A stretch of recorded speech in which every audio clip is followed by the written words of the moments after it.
Welcome to another episode of the Curious Mind podcast. Today, I conclude the small series I was doing about loneliness and isolation. And I want to focus today on the practical ways of how to get out of it. And I want to start with some fundamental considerations. Uh, the reason for this is similar to other topics that I pursue. It's impossible to just get into the practical level. Impossible in the sense that it is not sustainable. It will not work very well. We always need a context. Context is everything. And so the topic of loneliness has a very complex context. I highlighted this in the previous episodes, but also the practical ways of getting out of it need some contextual considerations. Otherwise, it will not work.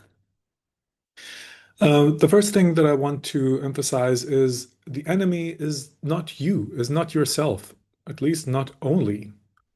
The problem is that the mind is structured in a way so that social interactions are just exhausting. So social situations are always associated with tension and with stress. And as you know from other examples in your life, sometimes from work when it's fun, sometimes from spare time, even sport is some sort of a stress, some sort of a tension that is pleasant. So stress can be pleasant. And so there are people who are usually called extroverts who enjoy to be around other people, but it doesn't change nonetheless that this is stress. And other people who are either introverts or ambiverts, they experience this tension, this social stress, often as negative or quicker as negative. So this is the one thing to keep in mind that uh, our enemy, so to speak, always in quotes, is not just our habits or laziness or something that we should criticize ourselves for personally, but how the mind is structured. Social interaction is stressful. And because the mind is like this, a general engagement with the understanding of how the mind works, so with either philosophy or sociology or meditative practices, these kind of very abstract practices of understanding that are geared towards understanding of the mind and the role that social interactions play within the mind, this can help. Now, meditation is not really a solution for the problem of isolation and loneliness, but in meditation, we do practice our frustration tolerance and we do practice our independence from ordinary experience. And so these two side effects of the meditative practice can help us to deal with the frustration of social situations, and it can give us a protective armor, a buffer to a certain extent, because social interactions are uh, external to us, right? Okay, what is another important general consideration? In the past, we had more norms about behavior and social activities. Norms means that we could predict better how people react to a certain behavior. If the norm is to greet each other in a certain way, then I know pretty well that I will not be criticized or judged for greeting people in exactly the same way. The norms don't give us a recipe for full satisfaction, for joy or pleasure. Norms give us a recipe for how to not be judged or disregarded. So, when in the past uh, social interactions were more normative, it gave people a certain confidence of a compass, some guiding rules of how to behave. Today, we have very few of those. We have norms in microcosms of social interaction and mini societies, uh, in echo chambers. This is where rules get established, but they're not valid for kind of the center of society, so to speak. It doesn't exist anymore in the old conventional way. And so this brings an additional uncertainty for individuals of how to behave. When I'm meeting someone and I want to create a friendship, when I'm meeting someone and I want to date, today it is much more difficult to uh, assume and to calculate what my behavior should be so that I'm not unfairly judged or just dismissed. So we have to very individually kind of assess, be attentive, be careful about who the other person is, and we have to find clues from their interaction to what their internal mindset are, what their individual norms are. And only then I can get a little bit of confidence that I don't violate these norms. But again, this is not something that is a problem within us, that we are lazy or we don't have skills. It's the complexity of the world, the variety of people with their unpredictable norms that is an added stressor and added difficulty for us who want to overcome our loneliness and our isolation. As I've described in previous episodes, because of complex social reasons, we now have also a smaller comfort zone, and we feel more easily annoyed, more easily hurt, more easily disregarded. So this is something that also doesn't help us in overcoming these problems because we are socially much more sensitive. So in short, social problems of loneliness uh, have are kind of amplified because of how consciousness is constructed. This has always been the case. This has been the case in previous decades, centuries, and millennia. And additionally to that, so in that respect, because of the first reason, social interactions were always difficult. But additionally to that, society has changed. Society, certainly in the so-called Western countries, but also in other parts of the world, society has changed. And this has intensified our issues for let's say, past 60 years. And with the upcoming of social media and the problems that I described that are related to that, this has added in the last 15 years or so much more. And this added stress, this difficulty in overcoming our isolation and our loneliness, it's certainly unfair.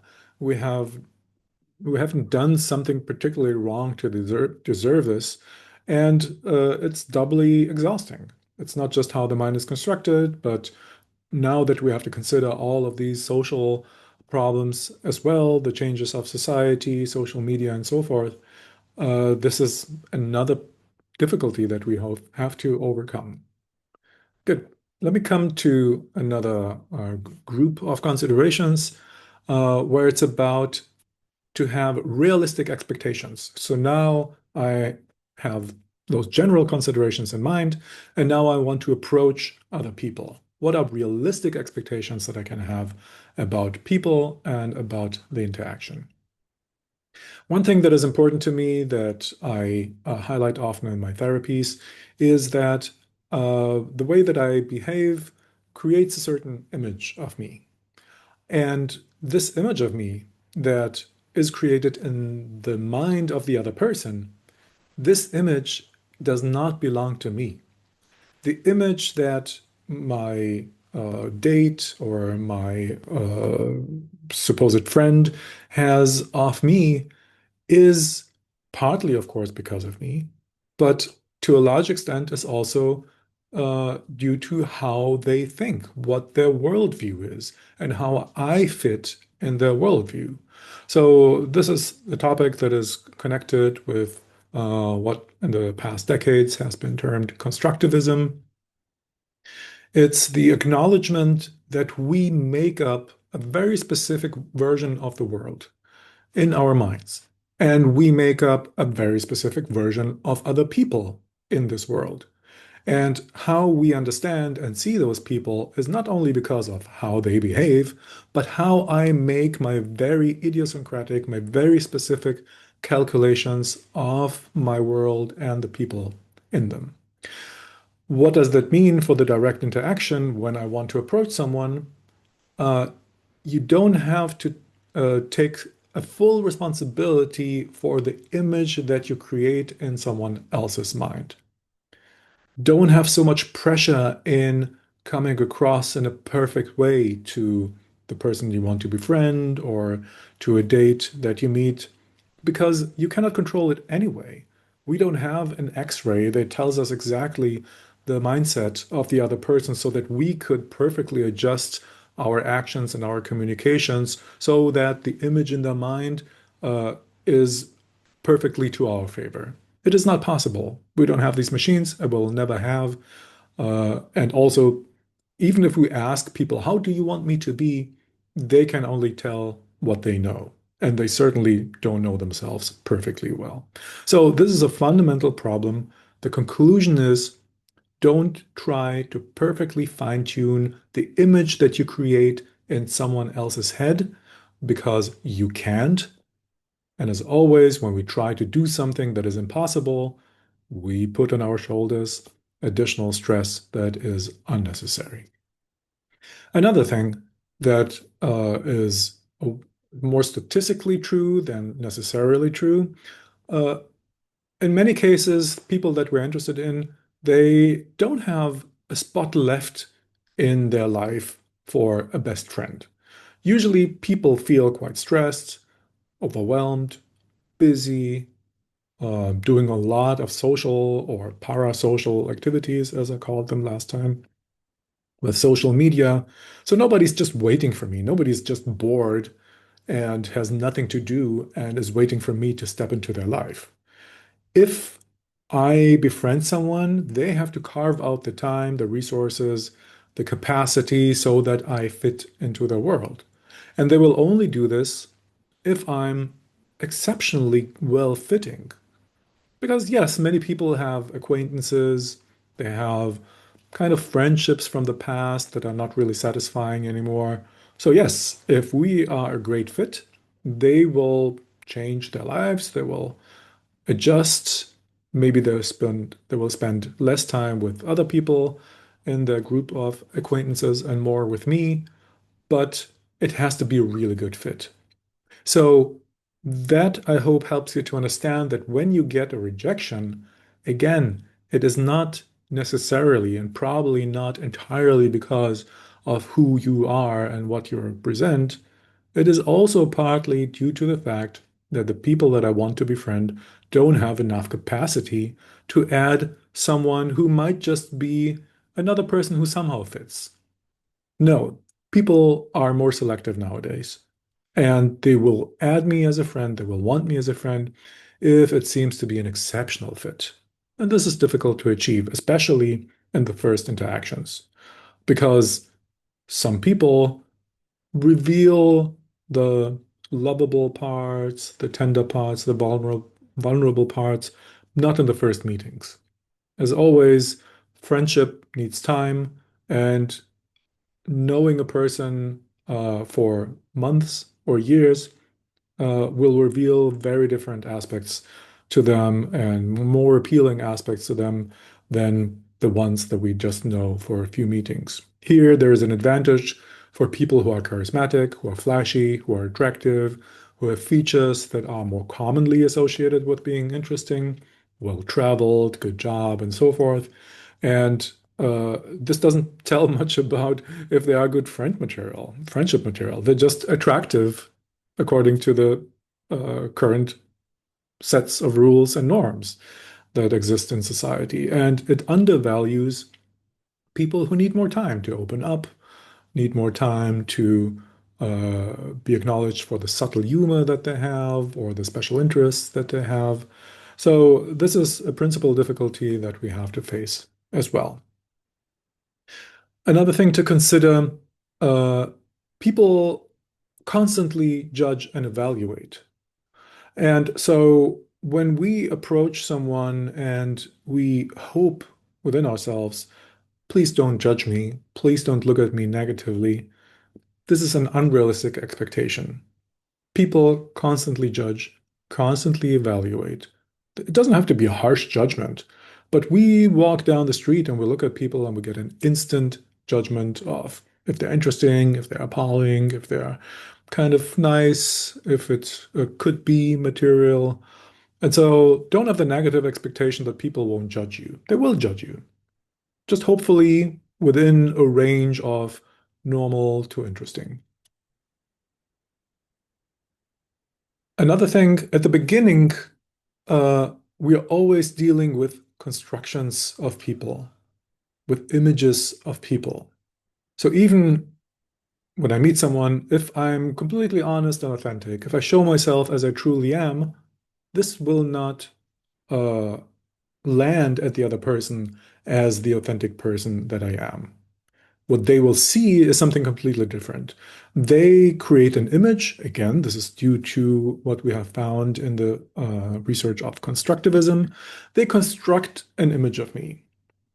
Yes, with time, the better they know me and so on, they get a better approximation of who I am. But at the beginning, we are bound, we are doomed to have simplified images of people. Even if I'm completely honest and authentic, it will not arrive at as a truly authentic image on the other side. They will take what they see from me and they will craft it into an image. They will put me in boxes. This is just what it is. So again, don't put yourself an unrealistic pressure to create a great, authentic, truthful version of yourself or to argue with the other to that they should see you in a certain way. They will form an image. Hopefully it's benevolent. Hopefully it's an okay image. Hopefully it's an image that has the potential to develop into something more. But do I have control over it? I don't. The next topic, uh, authenticity from my side is an ideal. Usually, people present social personas, versions of themselves in social interactions, and that's okay. Or to put it differently, the person that I am authentically by myself is not the same person that I am in social interactions, even when I'm quite authentic. The mixture of the social situation, that I'm taking part of the other inside of me, that I'm looking forward to be seen in a certain way, which is also authentic, this need to be liked and so on, will create a different, slightly different person than I am alone. This is okay. Uh, don't be alarmed by it when you find yourself acting differently in social situations than you would act on your own or with family or very close people. This is normal. It takes time to get comfortable with people, and until then, we are bound to present a certain persona.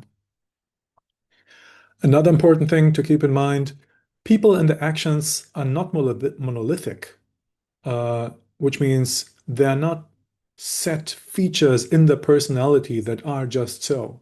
People are not just dishonest or tender or likable or interesting.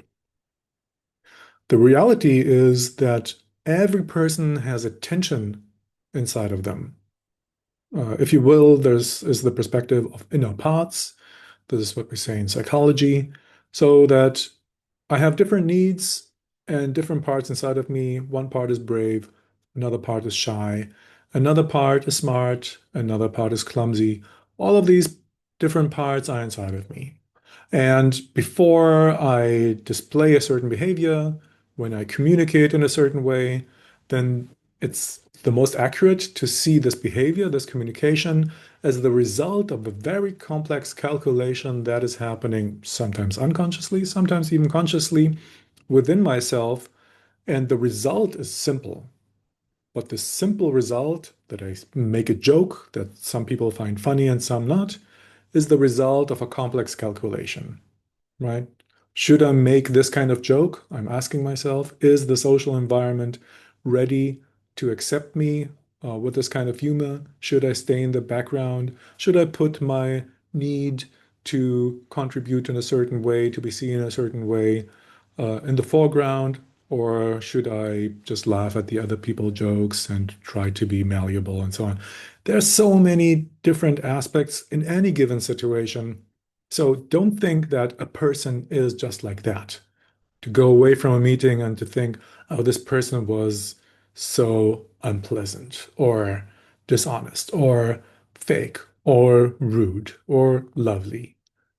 All of these are just the end results of different aspects inside of them, uh, kind of competing with their energies. And so I have ways to bring out of someone the lovely side, the vulnerable side, the kind part, the funny part, the general part, generous part, or the competitive part, and so on. This is partly to the atmosphere that I create in social situations, but I should nonetheless not confuse it with this is how they are, and that's it. It's the result of the inner parts working together to create, in any given situation, a version of compromises of the inner energies.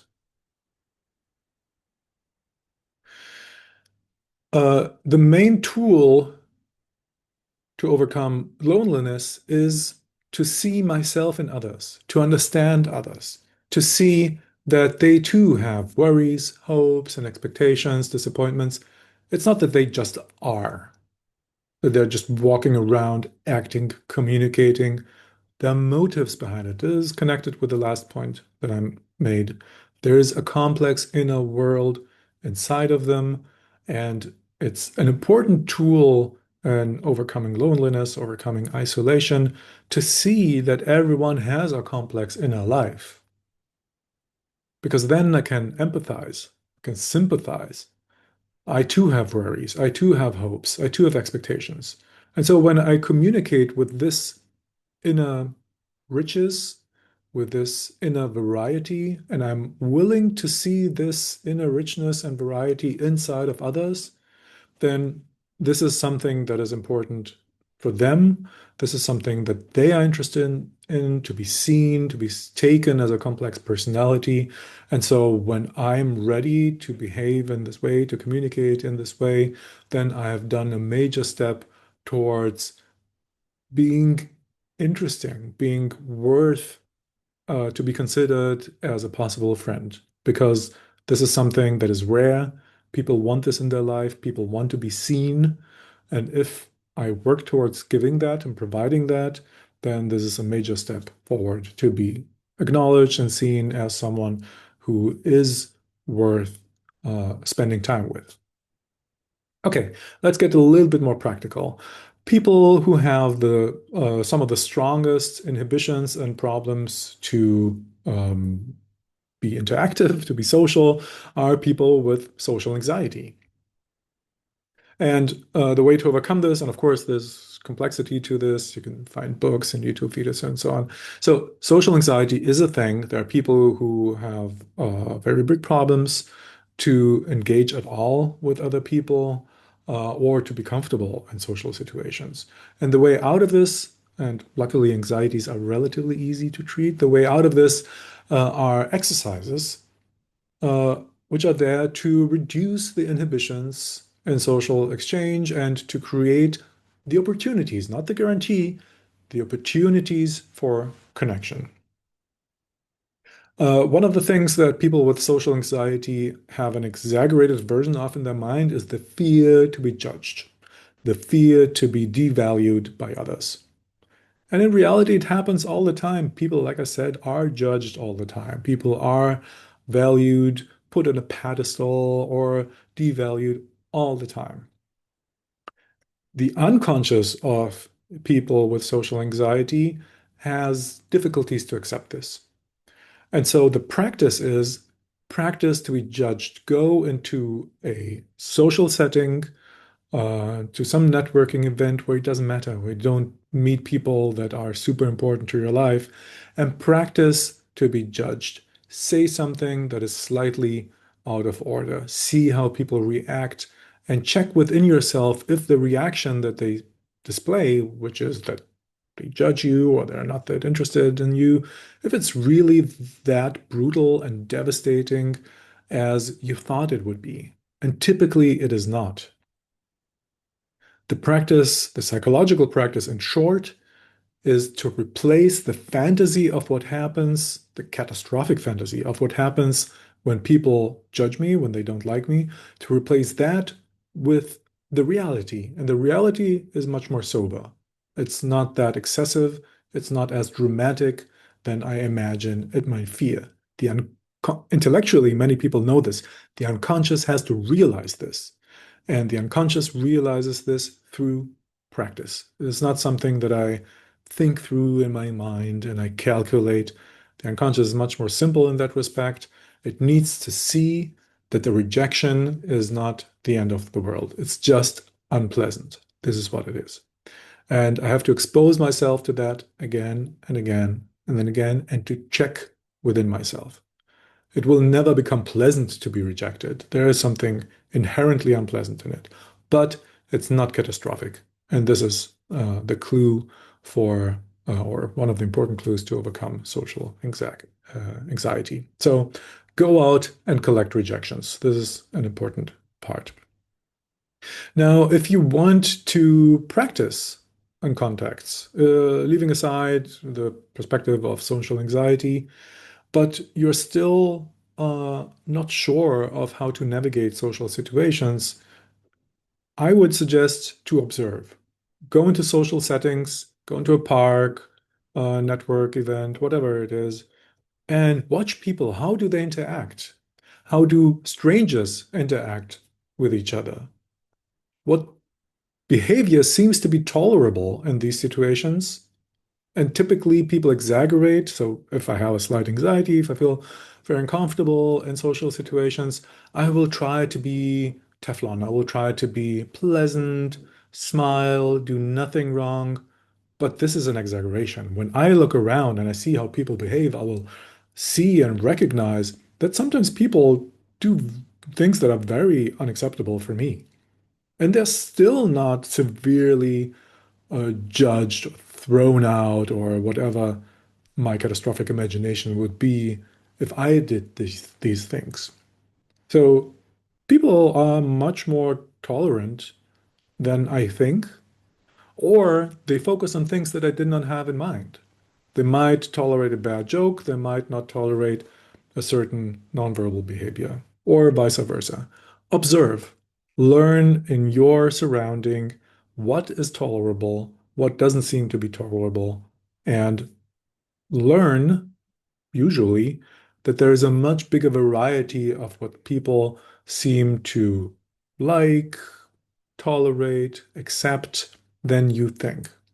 And when you learn that, allow yourself to display a much bigger variety of behavior as well. One other important practice is practice speaking if you have difficulty with that, and to practice to initiate contact. There are safe spaces for this if you don't want to go out into the wild, so to speak. There is an organization that's called Toastmasters. This is where you can learn in a safe environment to practice speaking, to practice giving speeches, and it's a practice thing. You will get better in this, regardless of which level you start with. Maybe you don't become a world-class speaker with that, but certainly you improve, and this is the goal. For more deep kind of encounters where you really get a better understanding of how you are perceived by others, there are settings that are explicitly for that. They are called, for example, circling or encounter groups or T groups, and T stands for training. So circling, encounter groups, T groups, you find all of them online as online groups, or if you are in more urban centers, you might find them also as in-person groups. And this is where you practice to be yourself and then get feedback from others how they perceive you. Circling tends to be more positive and acknowledging, and encounter groups or T groups, I think, and it's difficult to generalize, they offer a bigger variety. They can also say something more critical. Generally, in social situations, learn to become an ambassador for your own needs. Give your needs the space that they require, especially in contrast and in competition with people who are more pushy, who put their needs very much into the foreground without looking around and asking themselves if maybe they're rolling over, if they kind of push to the side the quiet people. So you have to learn to take your space. Now, if you have found people that you're truly interested in, not training material, but truly interesting people, don't waste time and energy on people you are not interested in. Sometimes people look attractive and cool, and I think that I want to be friends with them, but the very first interactions already shows that we don't click. Don't waste your energy on that. Generally, it means that there is not a good fit. If I will continue to try to appeal to those people, I will feel not accepted, not seen, and it might lead to a negative self-view that I'm not cool enough, not good enough, not interested in enough. And it's actually just a side effect of trying desperately to connect to people that I don't have chemistry with. From your side, when you're interested, truly interested in people, try to be authentic. I said something slightly different before, I know that, but be authentic for your own sake. It doesn't matter much how you appear.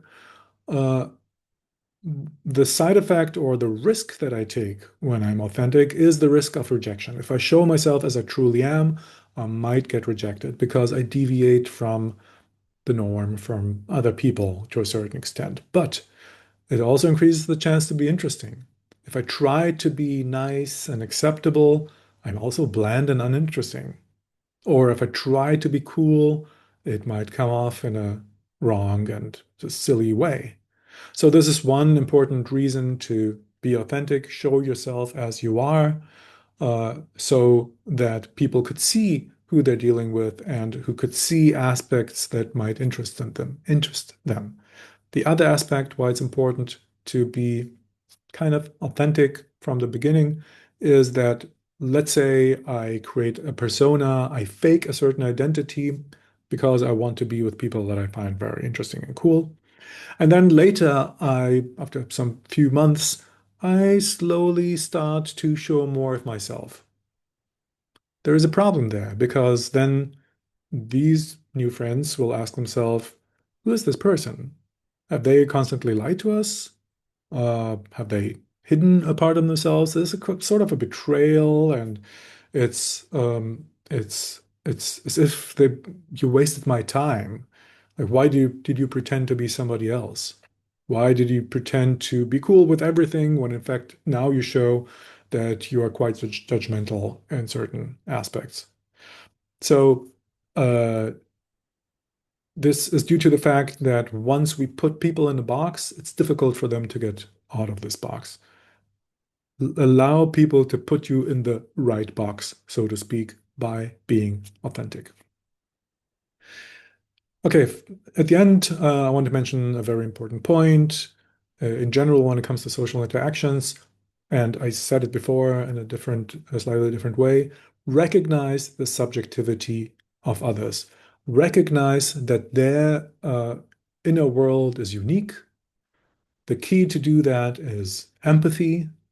Approach people with interests, express this interest, listen carefully to them, ask follow-up questions. These are all basic instructions for empathy. And in the end, immerse yourself in the inner world of the other person, regardless if they're talking about themselves, if they're talking about politics, sports, leisure time. It doesn't matter what it is. They express themselves from the inside of their inner world. And when you learn to acknowledge that, you give people something that they are craving for. We all want to be seen.